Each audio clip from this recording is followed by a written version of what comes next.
Good evening, Pittsburgh sports fans, and welcome to the Pittsburgh Sports Desk. Joining me are my co-hosts, Mac and Tracy. What's going on tonight, gentlemen? Good evening, fellas. Hi, How Mac. we doing? Hi, Billy. Hey, Trace. How we doing? Fine as frogs there, boys. That's great. That is a very fine thing there, Mac. It is. All right. So got some stuff to hash out tonight. Talk Steelers Ravens. We want to get into that. I mean, there's just a lot of stuff swirling around about that controversy and whatnot. Look ahead to the Dolphins. It's supposed to be cold, guys. I think they said by kickoff it could be in the low teens. I think they said. I heard 11. Yeah, that's what I heard too. I heard 11. I mean, yeah. So free tickets. I'll pass. And then I wanted to get into this. There's a lot of talk. I don't know, some of these national media guys talking about could the Steelers make a run in December? I mean, we'll see. I mean, one game at a time, but we'll get into that a little bit. I also want to talk about the Penguins. Brutal loss last night. 0.1 seconds. I mean, and then you go to the shootout, and you're 0-5 in shootouts this year. I mean, it's just they're just I don't know. They can't get it together. Long gone are the days when they were really automatic in shootouts. You remember those days when they had you remember Eric Christensen? I remember he was always automatic on those shootouts. And I mean, that was going back. That's going back like 16, 17 years. But, for a while there, they were pretty good at shootouts. Even last year, they weren't too bad. This year, not so much. They got some issues with that. So I want to get into that. Also, I want to talk this Pitt football playing in the Military Bowl. I want to get your thoughts on that. What do you guys think about that? I don't know. I mean, would have liked to see them in the Pinstripe Bowl. I think somebody probably had something to say about that. But we'll get into that. Also, Pitt basketball, another terrible loss. How do you lose to freaking Hofstra? I mean, just unbelievable. And the Pirates in the draft lottery picked number 5. Want to touch on that briefly. And Penn State has a new head coach. How about that? Matt Campbell introduced. Terry Smith being kept on. So we'll get into that. But without further ado, gentlemen, let's get into the Steelers-Ravens win. And I want to get your take on what you thought. I mean, was it a catch? I mean, was it a touchdown? I mean, how many, so many people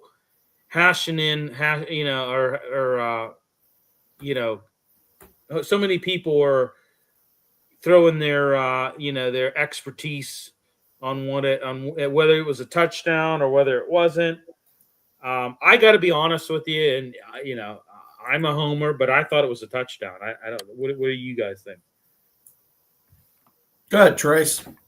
I think the rules are too vague still, even though they seem to increase the amount of verbiage and rules associated with this. You got to make the catch, one foot, the other foot, and then you got to make a football move or something, right? Except what happens when they're on the sidelines? They literally just have to catch the ball, maintain control, and it's one foot, the other foot. So why is it different when you're in the end zone? I'm pretty sure as soon as that second foot comes down and they have control, they should probably call that a touchdown. That's just what I think from a rule standpoint. As far as how they called it, whatnot, whatever, it is what it is, man.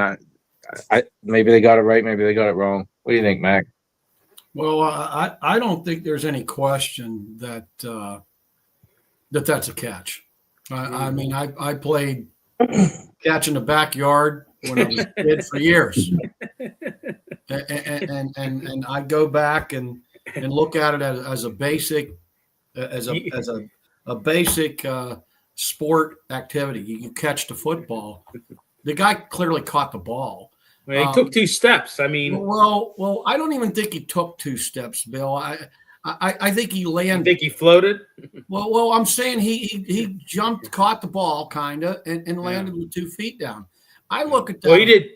If you look at it, he did take 1, 2. Yeah. I seen the 2 feet come down. I'm not saying that 2 wasn't. Right. But my point is that I look at that entire play similar to when a running back or a quarterback or anybody breaks the plane of the goal. Do you know what I mean? Yeah. As soon as that happens, they declare that a touchdown. This whole thing about a 3rd step, I never heard you have to have 3 steps. And what kind of football move do you do when you catch the ball in the end zone? In the end zone. Well, that's what. That's what I said. That's exactly what I said. I said, it's different in midfield, right? You make a catch in midfield. A football move to me would be tucking it and maybe, I don't know, juking or turning upfield. That would be a football move to me. But when you're in the end zone, what are you supposed to do? Run to the pylon. Maybe dance, run to the freaking pylon and dive. I don't know. I it's funny because I write for the Riverhounds. We had our dinner that night, and one of the guys from the Post-Gazette said, "Oh, well, if he would have, the football move would be tucking it away." And I said, "Well, maybe that is what they deemed as a football move." But I mean, hey, listen, am I happy of the outcome? Yes, absolutely. But in all fairness, I thought it was a touchdown. What do you people out there think? I want to hear some comments. What do you guys think? What did you see? Did you think it was a touchdown? Did you not think it was a touchdown? I mean, how crazy is it? It's this ambiguous, right? Like, this is what happens when corporate and lawyers get involved, right? Yeah, that's right, Trace. Well, and this is what happens when you don't have full-time officials, and you have these guys who they don't do this enough. They don't. I mean, listen. I think that there's a lot of issues with officiating. I think that there's a lot of things missed. I mean, they were talking today. I was watching Pro Football Talk, and they were talking about the amount of times that Michael Parsons was held on that game on Sunday. And they were showing multiple, and it was done right in front of the official. So they are missing a lot out there. They are, there's just a lot of inconsistencies, a lot of gray areas. And I think if you had full-time officials, I think it would be a lot better. And I've said this before, not just having full-time officials, but having officials that are younger and can keep up with the speed of the game. Because I really think that's an issue as well. I don't disagree with you, Bill, but when there's the definition's not defined, I don't care if you've been doing it 30 years or you've been doing it 30 minutes. Yeah, exactly. I go back and I look. If you guys remember that Dallas Cowboy Green Bay Packer game, and it was a playoff game, and they called that not a catch. I thought. How about Jesse James? How about Jesse James years ago? Yeah, there's a million of them, but a regular season game's one thing.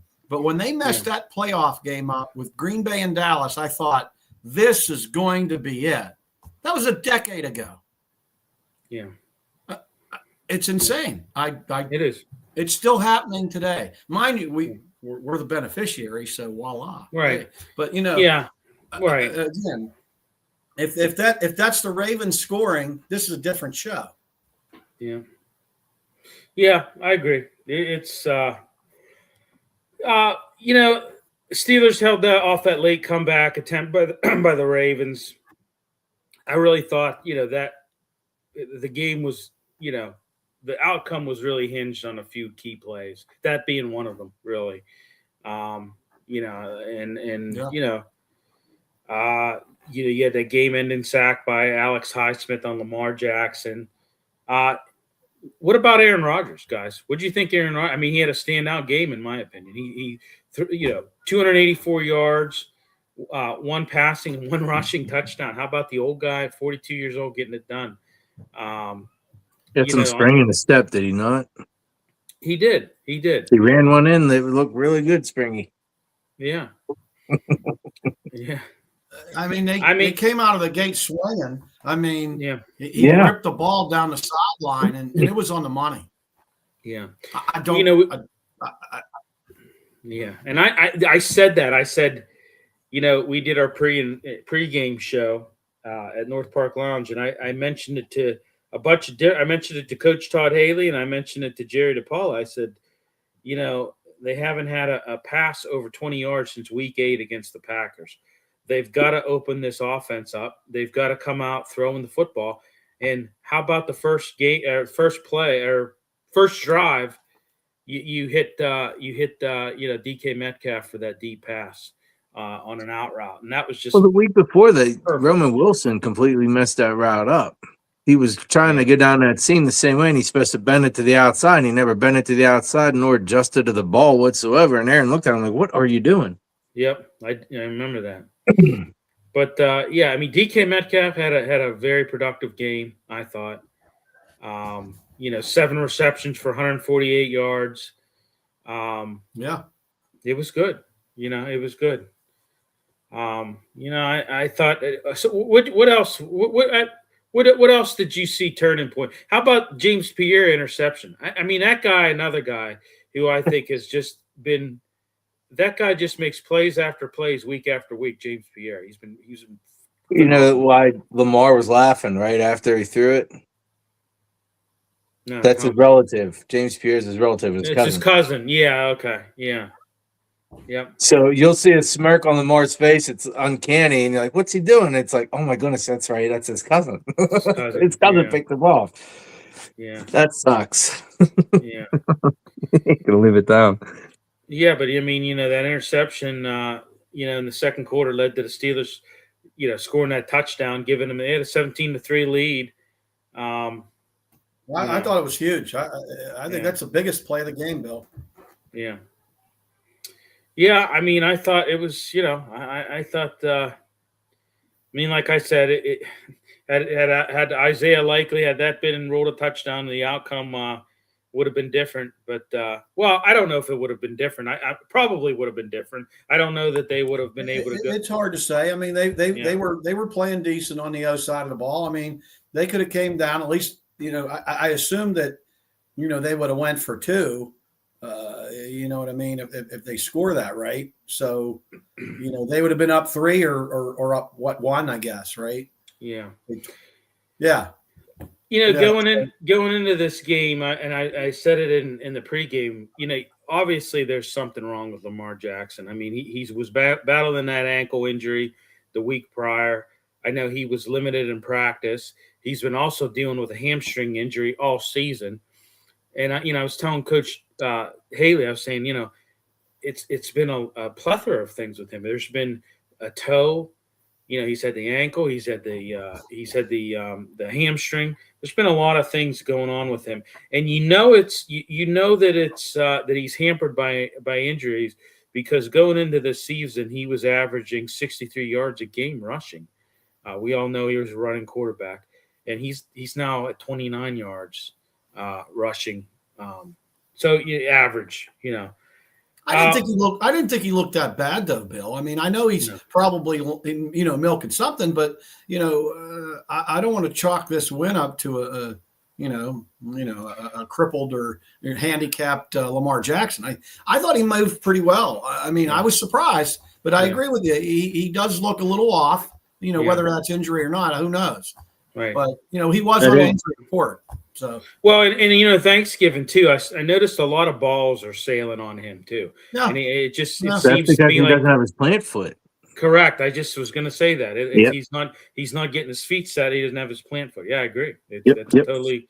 You're seeing a lot of that with him. So that interception was just an all arm thing. He's normally uses his legs, which he's stronger in hell, right? But he just all arms it, and it goes up short, and his cousin intercepts it. I mean, yeah. Jeez. Yeah. The Ravens still rushed for 217 yards, guys.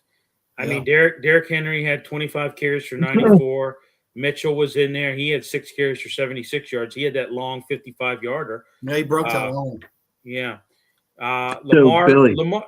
I'm talking about Lamar. He did rush for 43 yards. So Yeah, I mean, I don't think he looked bad, but I thought for the most part, I mean, overall, I thought the Steelers did a pretty decent job with controlling Jackson and Henry. I mean, Henry carried the ball like a million times. He didn't have 100 yards. I mean, so we kept him into the 90-yard range, and he ran the ball 25, 30 times or whatever he ran. I mean, they kept feeding him. We kept stopping him. And I mean, if it wasn't for that one breakout, from the backup, that Mitchell kid, we would have held him to, 140 yards or so.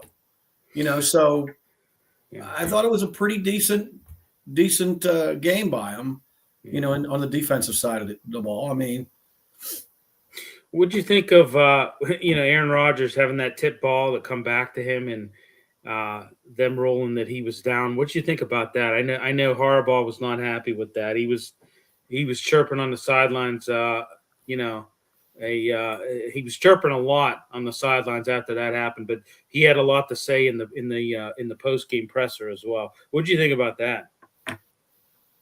Well, I mean, I think he had a right to yap about that and several other things. I mean, yeah, like we already covered the catch, so right. I mean that alone had him already wound, right? And so you compound that with a few other things that he didn't like, and I didn't necessarily agree with it either on either of the calls. So, I think Harbaugh had every right to complain, if you will, if not go on a rampage. I mean. It's amazing when you look at it. We need to establish some kind of running game, guys. You're not gonna be able to get away with this.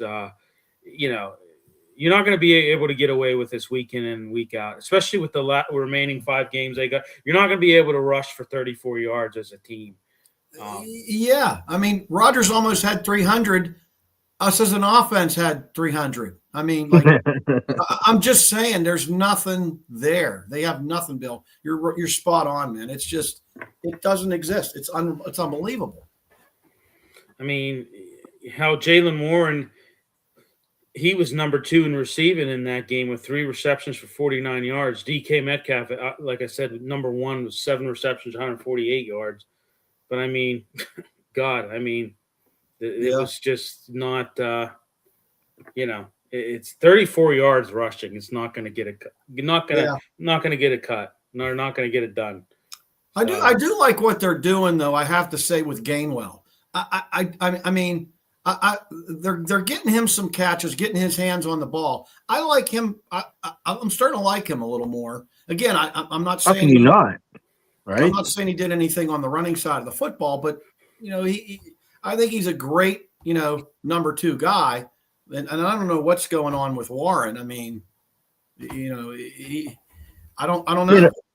We're saying we're not running the football that effective, and I'm not disagreeing with you with 34 yards statistically. But these little swing outs, these are just like extended handoffs to get to these running backs in space because a pitch out isn't working for us. So they're doing it, they delay it, let the linebackers fall back a little bit, hit them right out there in the swing, and they got space and time to go, and it's working. And that's where Gainwell made a lot of sausage, man. I think it's a great adjustment by them. I love frickin' sausage. But you cannot make a living, guys, out of 12 carries from your 2 backs.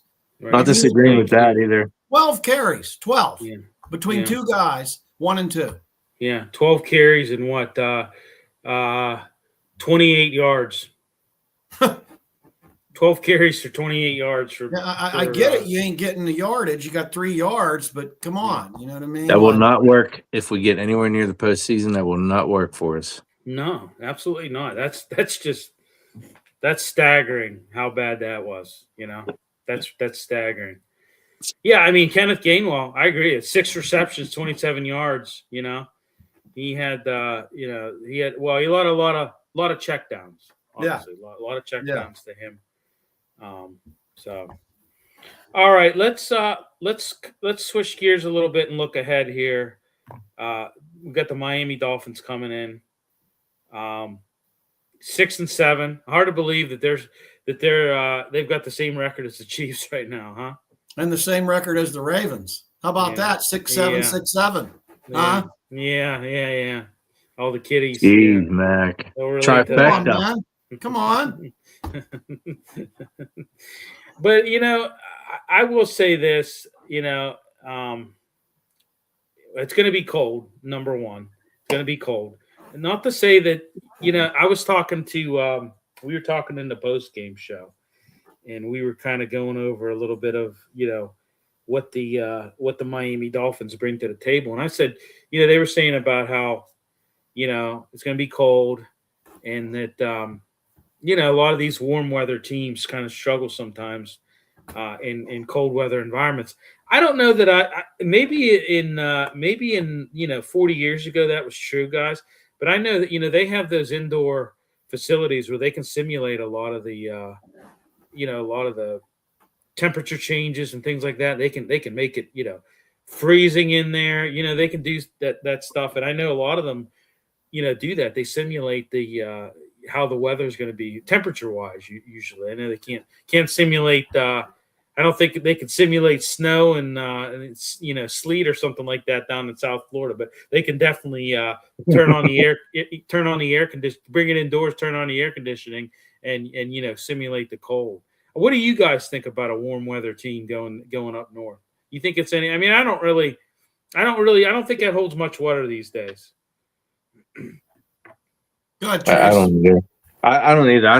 I mean, it might affect them slightly, but I don't think it's going to affect them as much as to alter the outcome of the football game. I think that if anything, it's going to be if we can't run the football, we're not going to be able to throw. If it's like too slick or something like that, or we're not getting footing, then we're going to be in a lot of trouble, and they might be able to do things we can't do. But I don't think it's going to affect them that much, just the cold per se.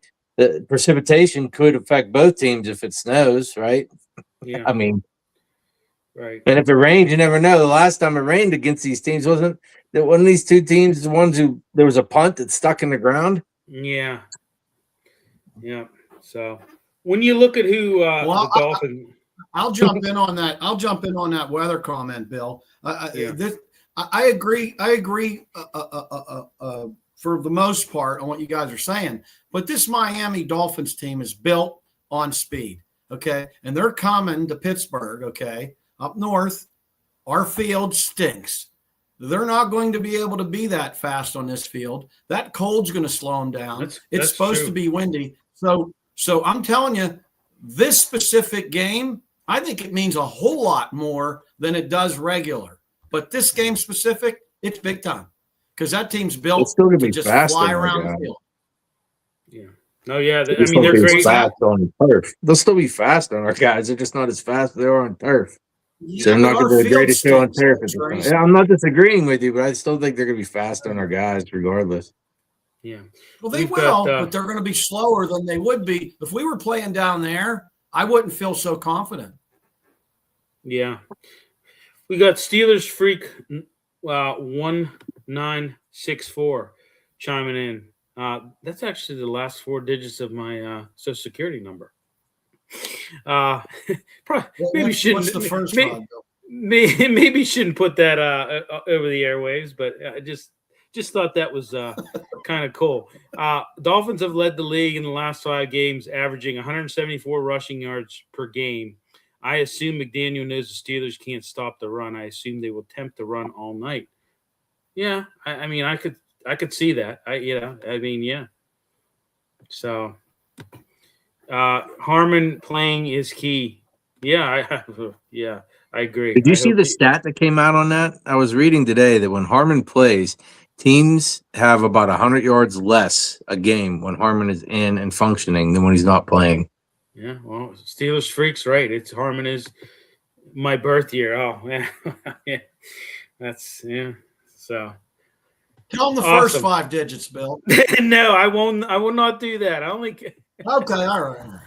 So, 100 and on that first on On that first comment, Bill, that guy's talking about the Dolphins running the football. That kid's that Akane kid's hurt too. Devin. He's their dog. I mean, he has 1,100 yards this year. He hurt himself. I don't think he's playing. I mean, that backup he's kid questionable. That Jalen Wright kid came up though and ran for 150 yards too. Yeah. Just to throw that out. Right. You know, it was the Jets, but I mean, it was against the Jets, so you know. Yeah. I mean, if the Dolphins are on a 4-game winning streak. You know, some say they've been kind of winning in old school fashion. You know, you've been hearing that a lot. You know, national media, they're winning in old school fashion because why? Because they've had recently they've had a strong, you know, run game and a strong defense.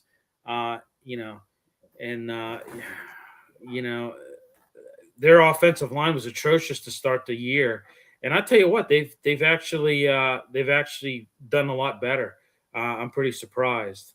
Yeah, I mean he's got a rib injury, a chain. They're saying that he could possibly play, but they're not sure yet. So he's the way that backup played, I don't know why they would play him. I mean, they've got themselves back in the mix here somehow. I mean, they were dead. If we played this team a month ago, I mean, we would all be saying this is a cake game. 4 games in a row, though. You're right, Bill. They're rolling. I mean, well, let's look at who they've beaten, though. Let's just look at that. It's a big point. I'm glad you brought it up. Yeah.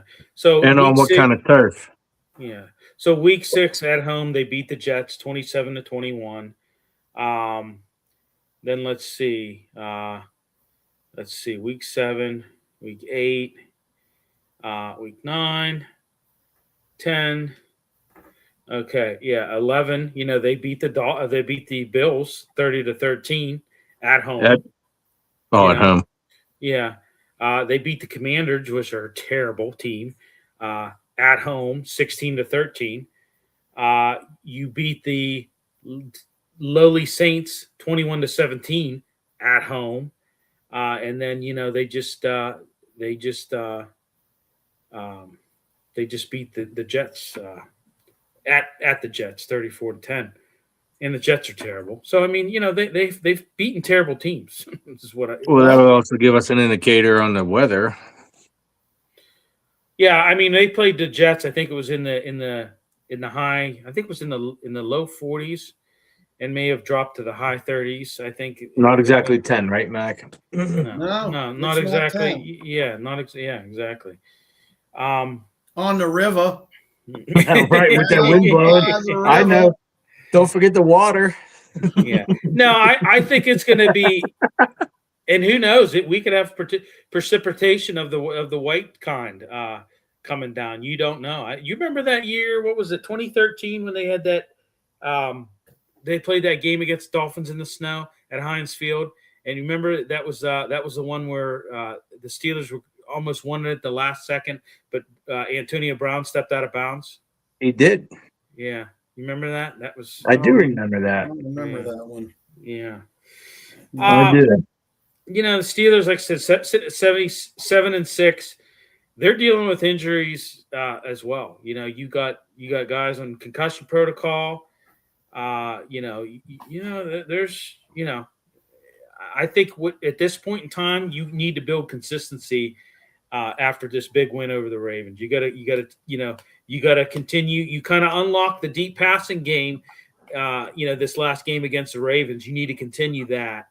And I think, like I said, I think that they, if they can, put pressure on Tua, and take away that running game of the Dolphins, and win the battle in the trenches, and I think you'll be good. So. Well, they're definitely going to need 99 and 50 if they want to do that, because those are our run stoppers. And without those two, which both of them are kind of hurting and coming back, we're going to have a hard time and a very long day. Yeah. They have 3 more average running backs. I would feel better if they were out of the playoff hunt. Yeah. Well, one of them's hurt, though. Yeah. So that makes 2. Right. And between the two of them, they have 300 yards apiece. total for the year. So they're backups. Yeah. I mean, I like I said, I think I think that the Steelers, this is a winnable game for them for sure. Oh, it's definitely a winnable game. I mean, we'll get to that later, but yeah, definitely. Well, hell, let's go ahead and pick it right now. Go ahead, Trace. You start us off. Oh wow. Geez. And 10 degrees. 21-17 Steelers. Mac. I'm gonna go 24-20 Steelers. Okay. I'm gonna go 30-17 Steelers. Wow, 30 points. Yeah. A lot of points. That's a lot of points. Yeah. Well, they were throwing the long ball and the Chicks dig them. I like it, Bill. Go. Yeah. I mean, yeah. Chicks dig the long ball. That's true. in multiple different sports, right? Oh, well, yeah. All right. Let's talk about, some of these national media and some local media too are talking. Can the Steelers make a December run here? You're off to a good start beating the Ravens. Although, a win's a win. It wasn't pretty. Like I said, the whole Isaiah Likely thing could have really changed things. But can they make this December run?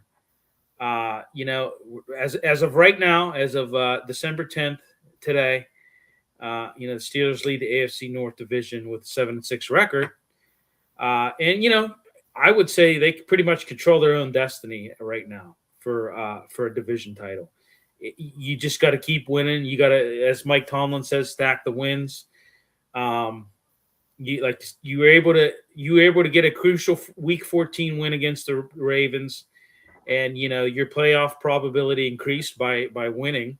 They're sitting, I think, at a 66% chance is what they said right now. So that's good.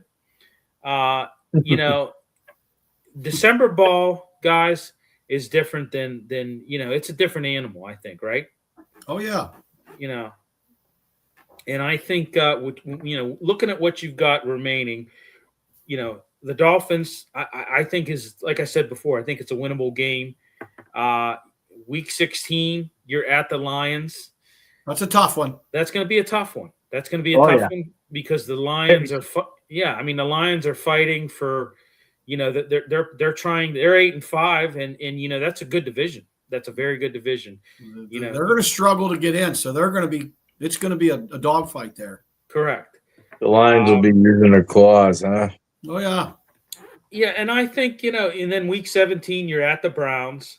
And they would love to. Myles Garrett kicks it into a whole nother. He kicks it into 8th gear when he plays us. There's some hatred there, and good Lord. Well, yeah, and I think that hey, Browns are sitting at 3-10. Shador Sanders had a good game, but that was one game. Okay, I need to see more out of him. They did name him, I know, the starter for the remainder of the year. Which I thought was, which I actually brought that up on our pregame show because we kind of went around. I said, what if, because Deshaun Watson's in his window right now, his 21-day window to practice. I said, what would be the chances of them playing Deshaun Watson a couple games just to see what they got? And as the news broke on Monday, that's not going to happen. That Shador's the guy. For the remainder of the season. Yeah. We'll see. But I think that's obviously a winnable game at Cleveland. But, that could be a dogfight too as well. We all know what happened last year in the snow against Cleveland. Mm-hmm. Jameis Winston carved that defense up, and, it was a shocker on a Thursday night game. And carved the snow angel too. Yeah, sure did. Yeah. Yeah, and then Week 18, you got the Ravens again, which is going to be another big one. I mean, that's going to be – they're going to look for revenge. You're at home, but they're going to come up here and they're going to look for revenge. And, that's going to be another dogfight. Yeah. But I think that, listen, they control their own destiny. I mean, you've just got to keep winning. You got to keep doing what you're doing. You got to establish a run game. I know that much. You cannot have And you 34 can stop yards. the run too, just as important. Yeah, but you definitely can't have 34 yards. I think three of those games they should win. They should go. They should beat the Ravens. They just beat them. They should beat the Browns. And I think we all agree that they're going to beat the Dolphins this week. That Detroit game is going to be a tough game. Right now, as we said, I think they go 3-1. That's just my own opinion, but I don't know where you guys are at. I see 3-1 right now. It wouldn't shock me if they lost all four, gentlemen, but that's what I'm thinking right now as we speak. I think it'll depend on Lamar, Mac.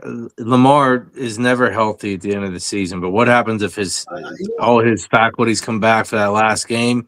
I don't think we could stop him if he's actually on his P's and Q's, but that won't happen. So I completely agree with you. Yeah, I could see them going to Detroit and losing. I could see them beating Miami Monday night. I could see them beating the Browns on week 17.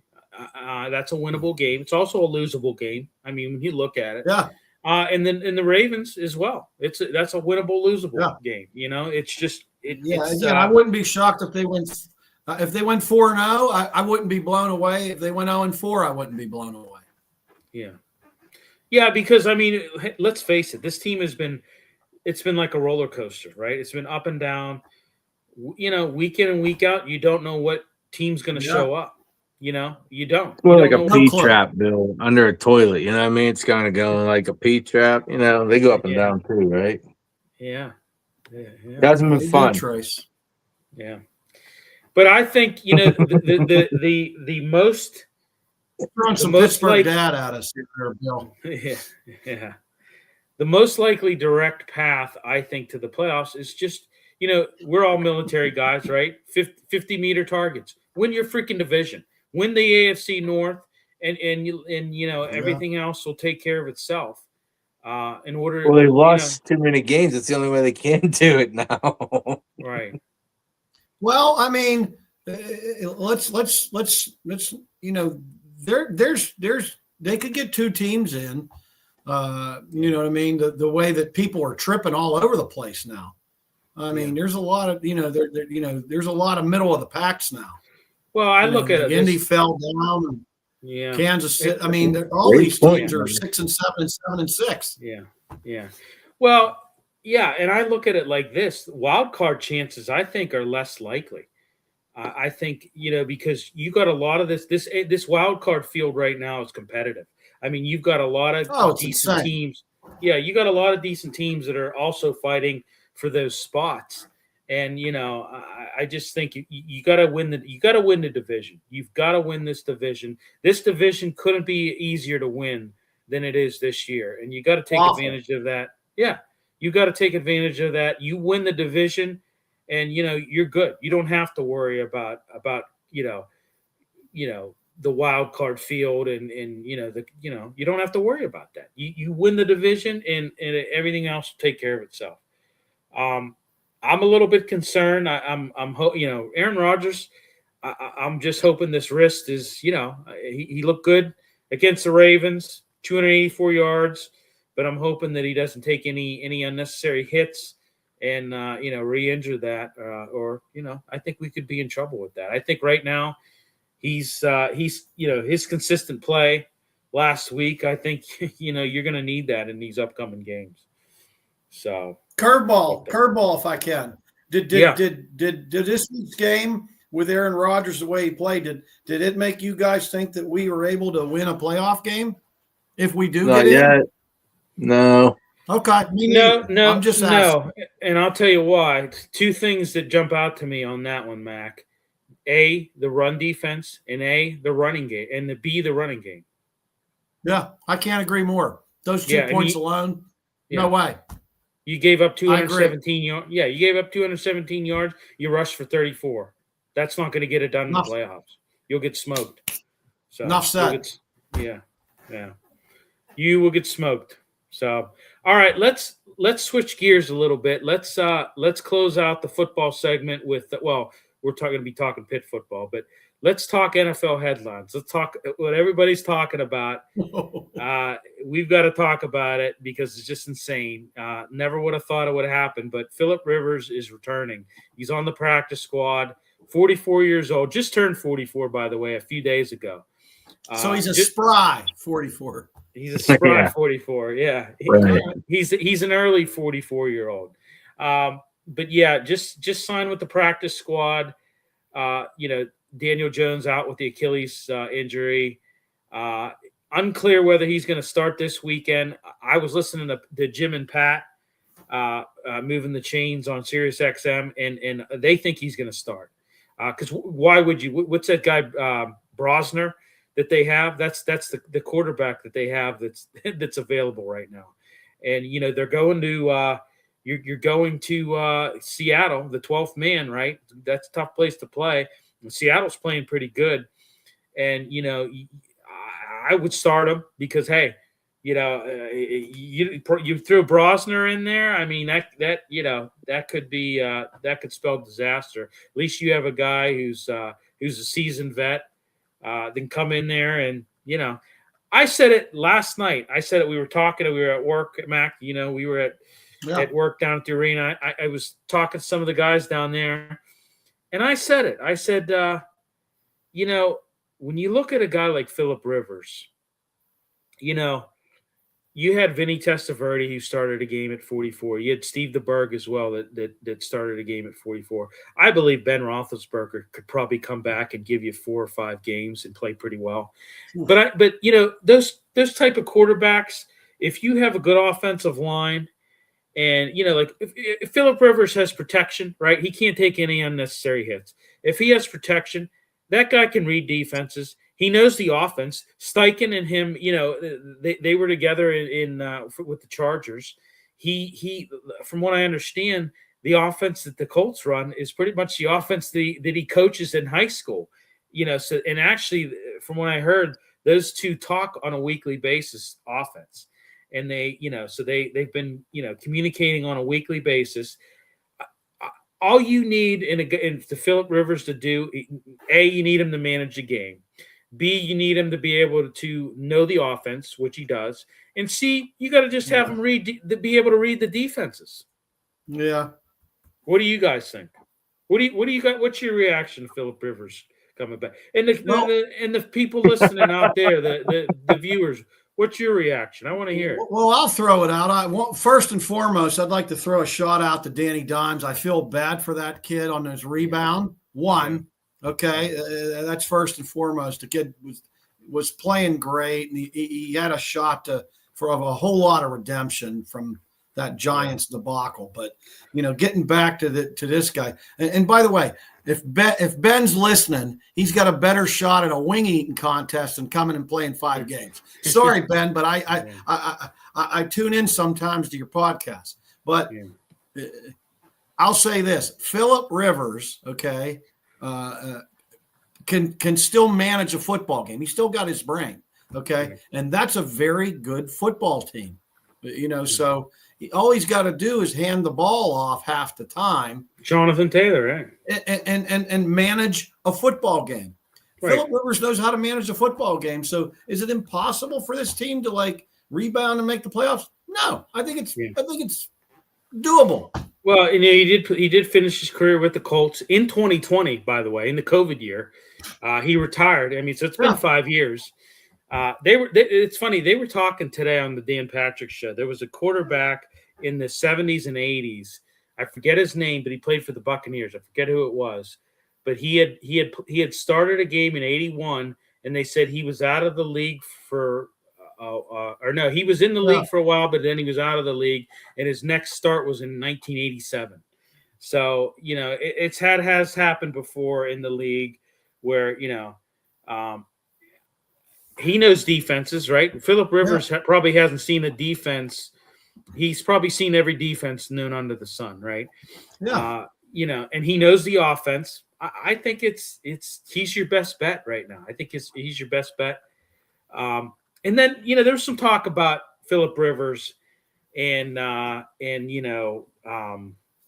was some talk about him in if he plays, his clock's gonna restart for the Hall of Fame. I think that might hurt him a little bit if you want to know because I don't know what you guys think of. I mean, he was an 8-time Pro Bowler, but he didn't have a good record.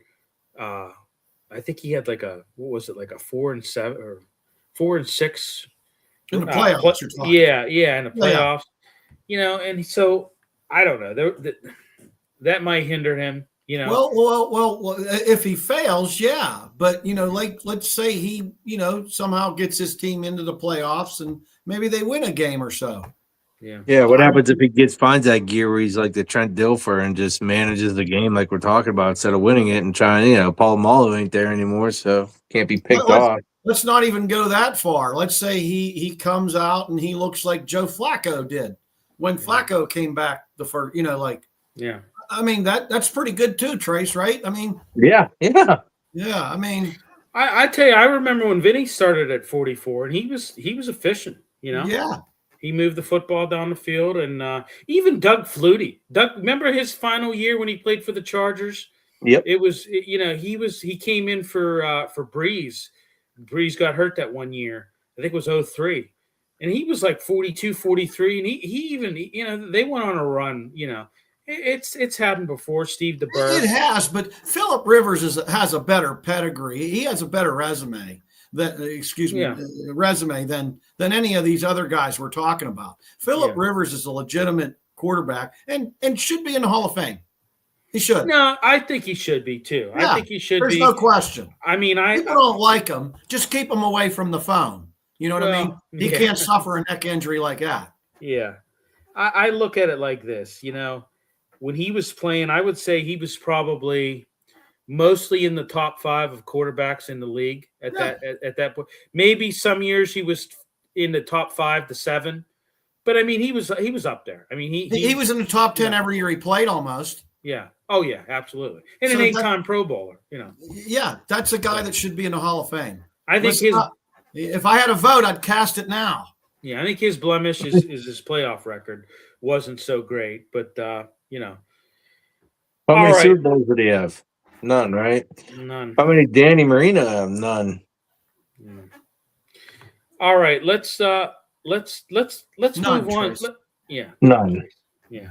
Let's switch gears. Let's talk a little Penguins here. Then I want to get to Pitt football, Pitt basketball, and then we'll close with a little bit of Pirate news in Penn State.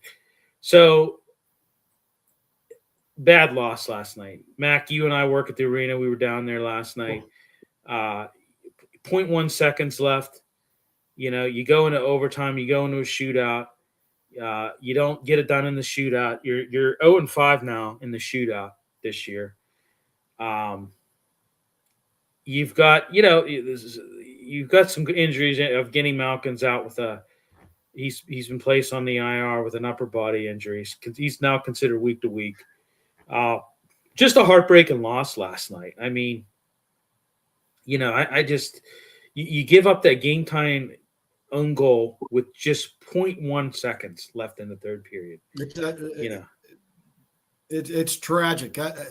For a young team, and I say young team, mind you, I'm speaking of the spry that they have. That can hurt those guys. A loss like this. I mean, that's a big one. Well, we said it before. They're going to have to win tomorrow. Yeah, you got the Canadians coming in, and got to take it to the Habs. Yeah, I mean, it's just I tell you, shootouts. They need to do something about these shootouts. 0-5, that's bad. I mean that's not acceptable. I mean, don't get me wrong. I was going to say, Bill, in our star, it's part of the problem. Yeah.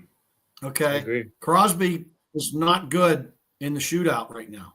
That same shot, I hate to say it, it's tired. Okay. Yeah. It's just tired. He needs to go to the backhand or something.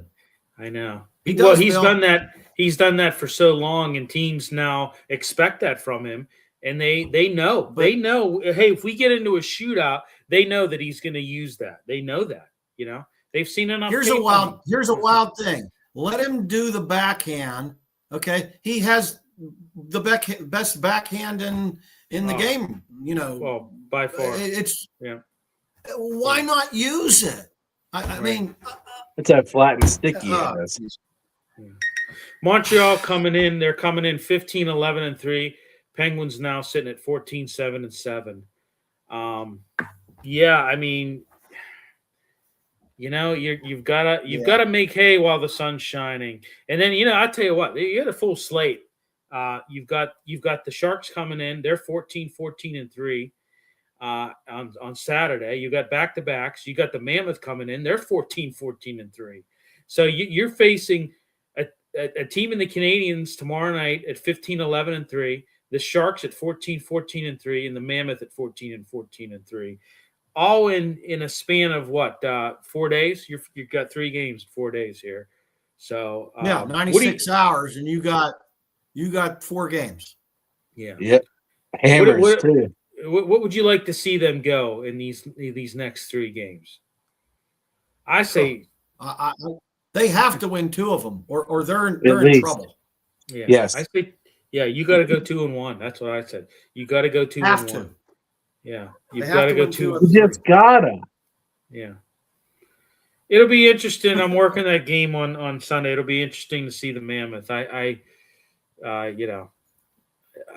haven't seen a game yet this year that they played. They have cool jerseys? I don't even know. What's their? I haven't watched them once. Yeah. So, and then next Tuesday we got the Oilers coming in. After that, they're sitting at 13-11-6, and then you've got they're going on the road next Thursday to the Senators, which are 14-7-7. A lot of even teams that we're facing in the next coming 5 games here. Yeah. A lot of even teams. It'll be very interesting, isn't it? Very, very. By the way, the goalie play is getting better with your boy Jari. I mean, I think he's the number 1 goalie again. Yeah. Well, his save average is the best. Yeah. Well, I think he's established himself again as the number 1 guy. But with that average up, I think that's why they were talking about trading him recently. The rumors are coming around is because he had a little bit of value to get rid of him. Oh boy. Yeah. I think he could do it now, though. Yeah. Yeah, you're right about Crosby. He's 1 for 4 in scoring and shootouts. So. He's. Yeah, I mean, he's awesome, but yeah, I don't know how you talk. Do you talk to him offline and say, "Hey, can you just say you either do something different or pull yourself out of the damn shootout?" Yeah, do some of that superstar stuff. Another thing too, they had a golden opportunity They had a golden opportunity in overtime. That shot hit the post. Yeah, they did. So. It's a game of inches. It is, and the inches are all around us. Oh, that actually was on tonight. That's what I was. I just watched that before coming on the air. So good movie. Let's talk Pitt football. Going to face East Carolina in the Military Bowl. What do you think? Were you happy to see them in the Military Bowl? I mean, does it matter? You could call it the Fruit Loop cereal bowl.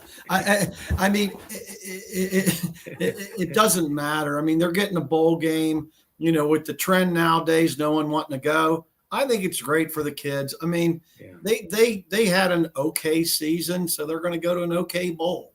Yeah. East Carolina finished with an 8-4 record. Listen, they're both 8-4 teams. We talked about this last week. Pitt exceeded my expectations for the year. Okay, they did. Except for West Virginia. Except for West Virginia in Louisville too, Trace. You could I don't even care about that one. The backyard brawl we had to get.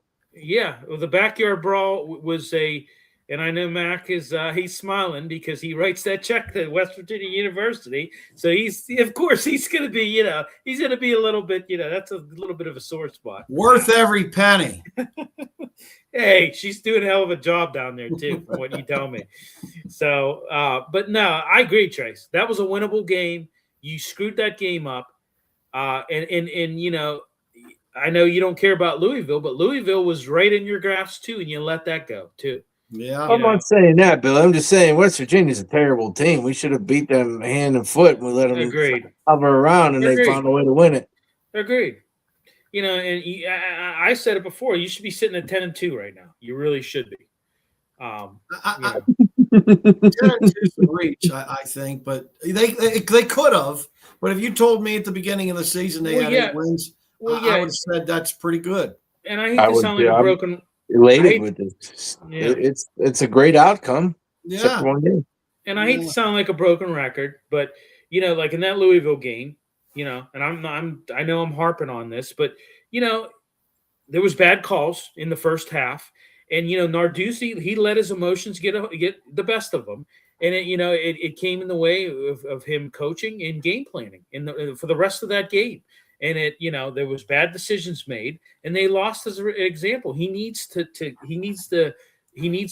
get a grip on that. He needs to not let his emotions get in the way of coaching and game planning, in my opinion.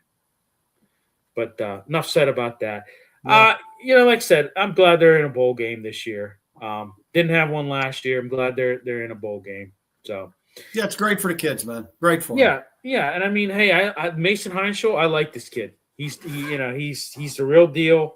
Happy to see him succeed this year, and I think he should be your guy going forward. But hopefully he stays. Hopefully he doesn't decide to go in the transfer portal. Let's switch over to the hardwood. This Pitt basketball team, guys, just cannot maintain any type of momentum at all. Show flashes of brilliance. You beat Ohio State, but then you have just baffling losses. You lose to freaking Central Florida, Quinnipiac, and Hofstra. I just don't understand. It's just I don't get this team at all.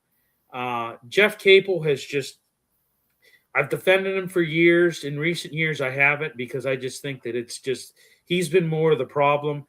He's been more of a liability than an asset, But I look at it like this: they have a lack of score. They have a lack of they don't have a scoring punch on this team. You know what I'm saying? They just don't have it. Well, no, they don't. They don't at all. And from a guy like Capel that knows the guard, he knows what a guard's supposed to do. I don't understand how this team doesn't have. They don't even gather assists at all. Yeah. Nobody has an assist in the game. I mean, they all make their own shot, and none of them are good. Well, it's another glaring weakness. In the games that I've watched and listened to, these opponents that they face, they get way too many open 3-pointers. And I really think that and also that they dominate a lot of these opponents dominate in the key. And I what I attributed that to? Lack of size and physicality. They don't have it. They don't have big men on that team, and they're not physical enough. I've said it week after week. That Corin kid is a player. Yeah. He's their guy. That's rebounds. He scores. Then outside of that, you got 2 guards that average less than 3 assists a game. Okay. And you don't have anybody besides Corin ripping boards down regularly. So what are you going to get? Nobody's dishing the ball to a free look. They're not getting free looks. All the shots they take are contested. I don't understand.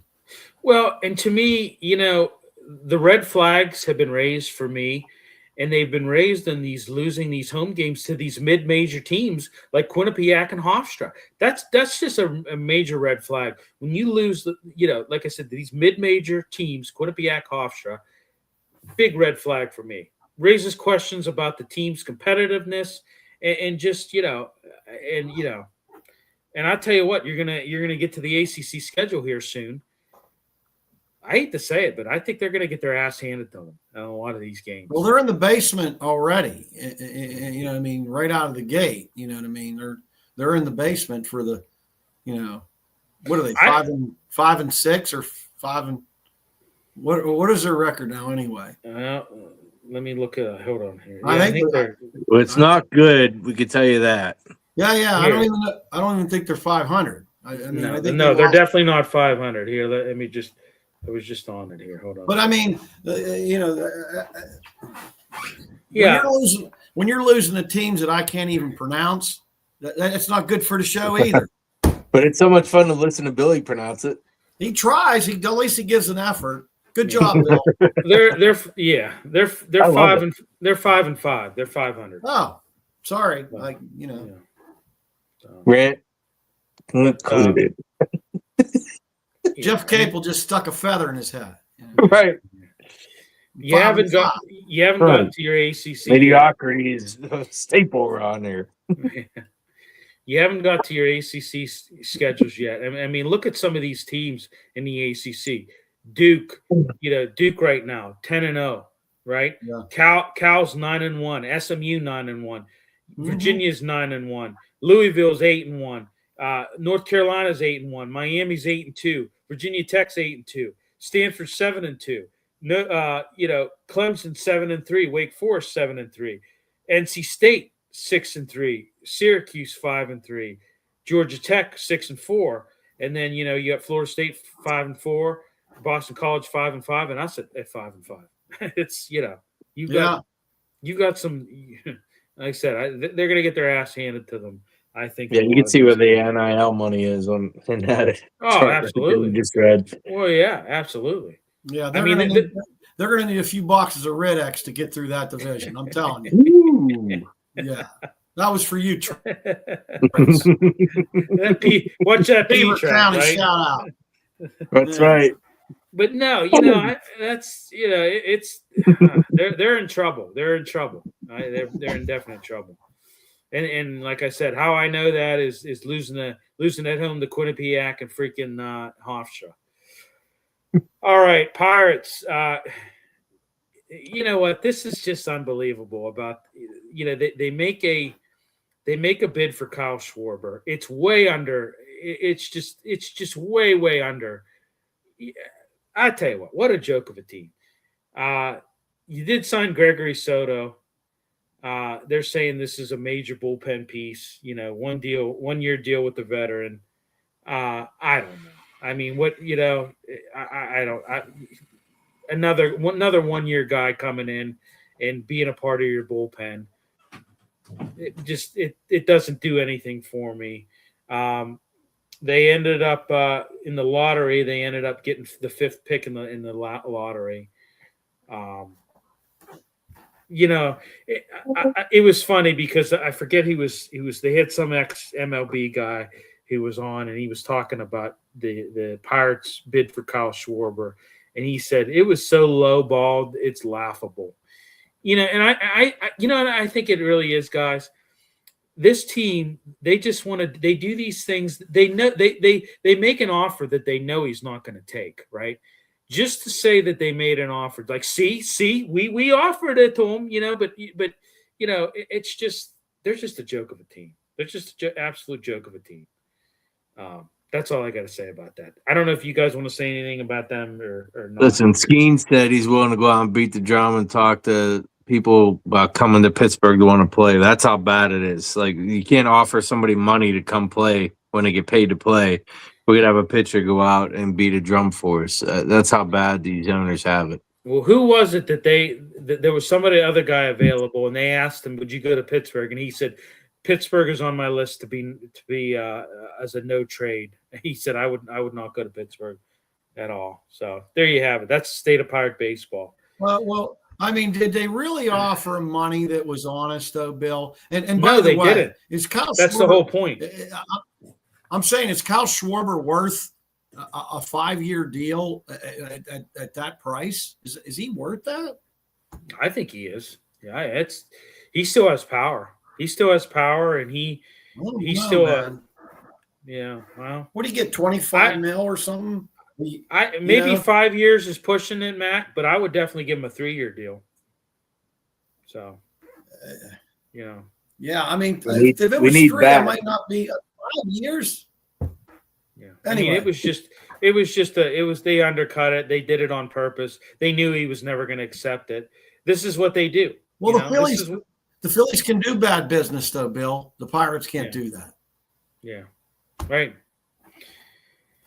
All right. Let's talk real quick to close it out. Penn State hired Matt Campbell as their new coach.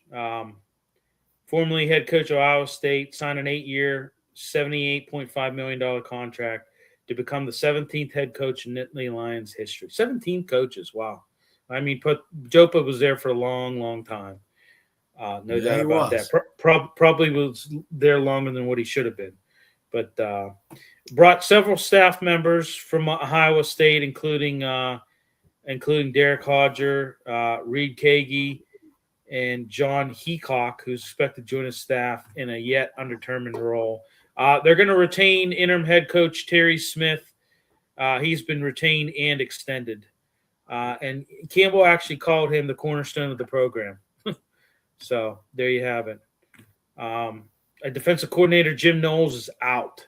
He is out. Yeah, I heard he did that immediately, Bill. Yeah. Is there something? Did you hear about that? Yeah, I did hear about that.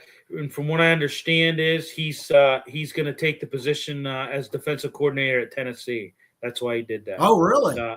Yeah, they've been eyeing him for a while. I didn't hear if there was anything personal between them two, but that was pretty quick, Bill. It was fast. As soon as he got hired, as soon as they said he was hiring, he was out the door. Yeah. Yeah, it was like, hi, see you later. And they say that he's going to more than likely take that position at Tennessee. They said in the coming weeks. Okay. So, yeah. Also got rid of quarterbacks coach Danny O'Brien and tight ends coach Ty Howey. And apparently, guess where they're going, guys? Go ahead. Virginia Tech. Oh, really? They're going to join Franklin down in Virginia Tech.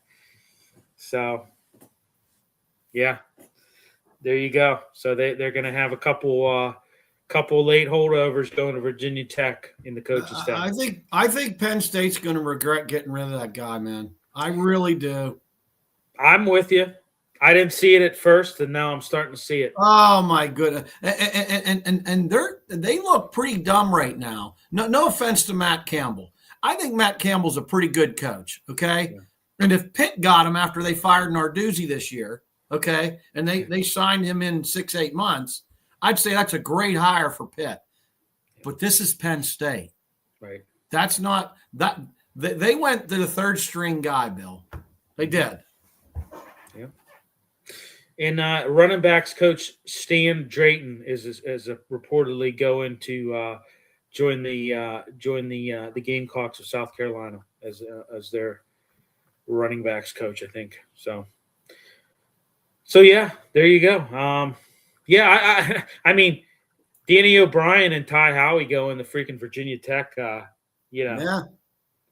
I mean, I like Campbell. I think he's a great coach. I really do. I mean, he was the Big 12 Coach of the Year a few times. He was real good with Iowa State. Well, I just think he's taken over a program that was once great, right? And they've taken major steps back. And Well, Franklin brought him back to greatness. Correct. I mean, he brought him back from like death.